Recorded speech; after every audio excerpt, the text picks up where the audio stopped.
कहते हैं समर्थ को नहीं दोष गोसाई। 48 घंटे में ही फ्रांस को होश आ गया और फ्रांस ने दोहराना शुरू कर दिया है। जानेंगे क्या है मामला। तो वहीं दूसरी तरफ समंदर में रहस्यमयी जहाजें दिख रही हैं। ये रहस्यमयी जहाज ऐसे तो काफी पुरानी है, कभी भी गिर सकती है, कभी भी डूब सकती है। कौन इसे चला रहा है और इन जहाजों में क्या भरा हुआ है जो बार बार चीन, भारत इन दिशाओं की तरफ आता है। जानेंगे क्या कुछ चल रहा है जियोपॉलिटिक्स में। आइए जानते हैं इन खबरों को विस्तार से। कहते हैं अकल बड़ी की भैंस। अभी तक पश्चिमी देशों को समझ में नहीं आया है कि आखिर कौन है जो पूरी की पूरी अर्थव्यवस्था को बचा के रखे हुए है। रूस के हमने तो सारी जुगत लगा ली, लेकिन रूस पीछे जाने की बजाय रूस की जीडीपी आगे आ रही है। जिस तरीके से इकोनॉमिक तबाही हम चाह रहे थे, वो इकोनॉमिक तबाही नहीं मच रही है। पहले तो स्क्रीन पर आप इस मैप को देखिए।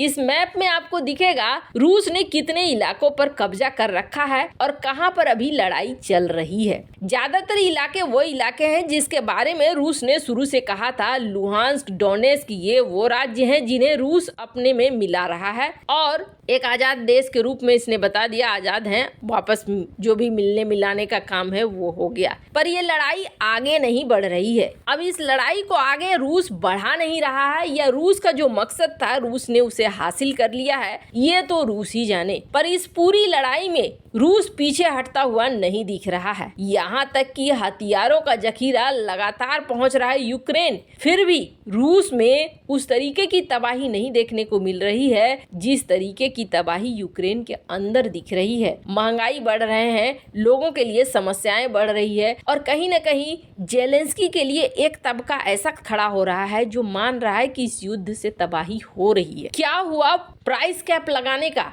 क्या हुआ वो प्रतिबंध जो रूस के ऊपर लगाए गए? प्रतिबंध तो बहुत तगड़े वाले थे, लेकिन इसे कहते हैं ना पैर पे कुल्हाड़ी मारना नहीं बल्कि कुल्हाड़ी पर पैर मारना। हुआ ये कि पश्चिमी देशों ने, यूरोपीय देशों ने ये कह दिया कि हम प्राइस कैप लगाते हैं, $60 से ऊपर किसी ने अगर रूसी तेल लिया तो उनको हम अपनी कंपनियों के टैंकर नहीं देंगे, जहाज नहीं देंगे जिससे समंदर में तेल आता है। अपनी सारी कंपनियों को कह दिया अपने अपने शिप घर में घुसा लो और $60 से ऊपर अगर गया तो मत भेजना। लेकिन हुआ क्या? हुआ ये कि पश्चिमी देश और यूरोपीय देश जिन्होंने अपनी अपनी कंपनियों को ये सलाह दिया था, उनकी कंपनियां 90% तक अपने जहाज को लेकर घर में बैठी हुई हैं जब रूस की बात आती है तो, और 10% ही जहाज हैं जो इस्तेमाल हो रहे हैं कथित तौर पर रूसी तेल को ढोने के लिए। लेकिन रूस का व्यापार कम नहीं हो रहा है। इसलिए कम नहीं हो रहा है क्योंकि समंदर में रहस्यमयी जहाजें दिख रही हैं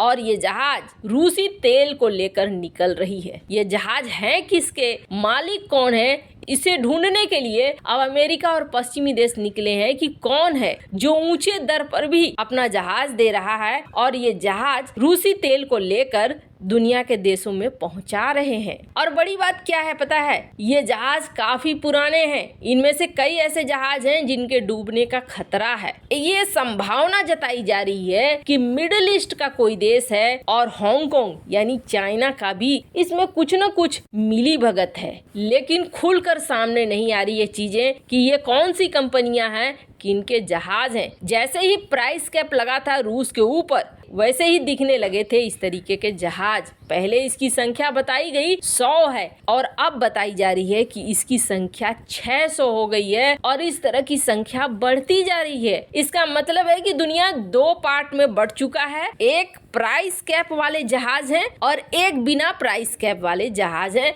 मामला चाहे कुछ भी हो, रूस के तेल का व्यापार वैसा ही चल रहा है। अब इसके पीछे की थ्योरी उस समय शुरू होती है जब प्राइस कैप के लिए अनुमान लगाया जा रहा था, प्राइस कैप लगा नहीं था। 3 महीने पहले लगाने से पहले ही यूरोपीय देशों ने ये घोषणा कर दी थी कि हम प्राइस कैप लगाने वाले हैं। हमारा मंथन चल रहा है, विचार चल रहा है। कहा जाता है जब ये खबर रूस के कानों तक पहुंची थी, रूस ने इस प्राइस कैप का तोड़ निकाल लिया था और पुरानी जहाजों से एक शैडो फ्लीट बना दिया था। एक ऐसी फ्लीट जो तेल को लेकर जाए और उन देशों को बेचे जो खरीदना चाहते हैं रूस से। अब ये रहस्यमयी जहाजों का सिलसिला बढ़ रहा है। कहा जा रहा है दुनिया के कई देश हैं जो रूस से खरीदने के लिए अपने रहस्यमयी जहाज इस्तेमाल कर रहे हैं। कहीं न कहीं अब दुनिया दो भाग में बंटती हुई नजर जरूर आ रही है और हर फॉर्मूला पश्चिमी और यूरोपीय देशों का रूस के ऊपर फेल होता हुआ भी दिख रहा है। पर इन सब के बीच में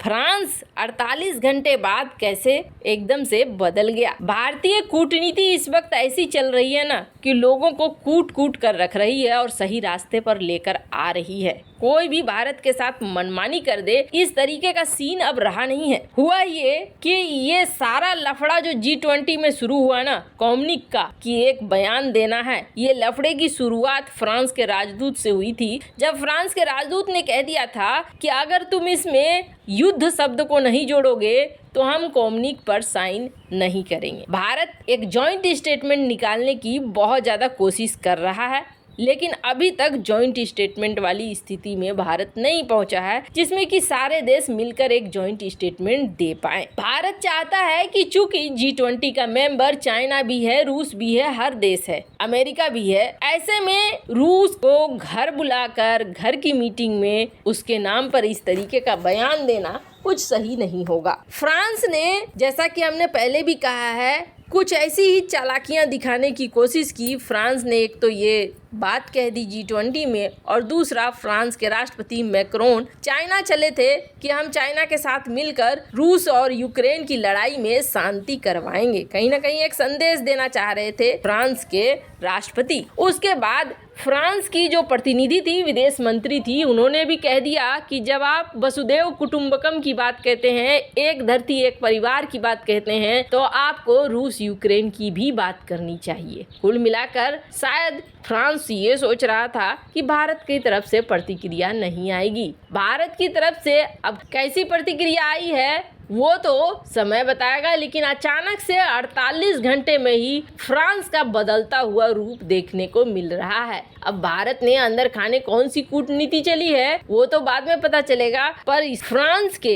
विदेश मंत्री ने अब ये कहा है कि भारत और फ्रांस दोनों कंधे से कंधा मिलाकर चलने को तैयार है। फ्रांस भारत के साथ हर चीज पर कंधे से कंधा मिलाकर चलने को तैयार है और हर मोड़ पर भारत का साथ देगा, और वो भी एक दो दिन के लिए नहीं बल्कि भारत का साथ दशकों तक देगा, इस डिकेड तक जरूर देगा। यानी 10 साल के लिए फ्रांस ने गारंटी दे दी है कि फ्रांस भारत के साथ खड़ा है। वैसे हमने आपको बताया है फ्रांस के साथ हमारे बहुत सारे प्रोजेक्ट चल रहे हैं और फ्रांस कहीं न कहीं हर सेक्टर में भारत की मदद कर भी रहा है। ऐसे में आपको क्या लगता है, क्या फ्रांस भारत के साथ लंबे समय तक खड़ा रहेगा? वैसे जो विदेश मंत्री है कैथरीन कोलेना, इन्होंने एक सम्मेलन में कल ही इस बात को उन्होंने कहा कि हमारे संबंधों के 25 साल हो गए हैं और 25 साल में हम अब बहुत आगे निकल चुके हैं। अगले 10 साल तक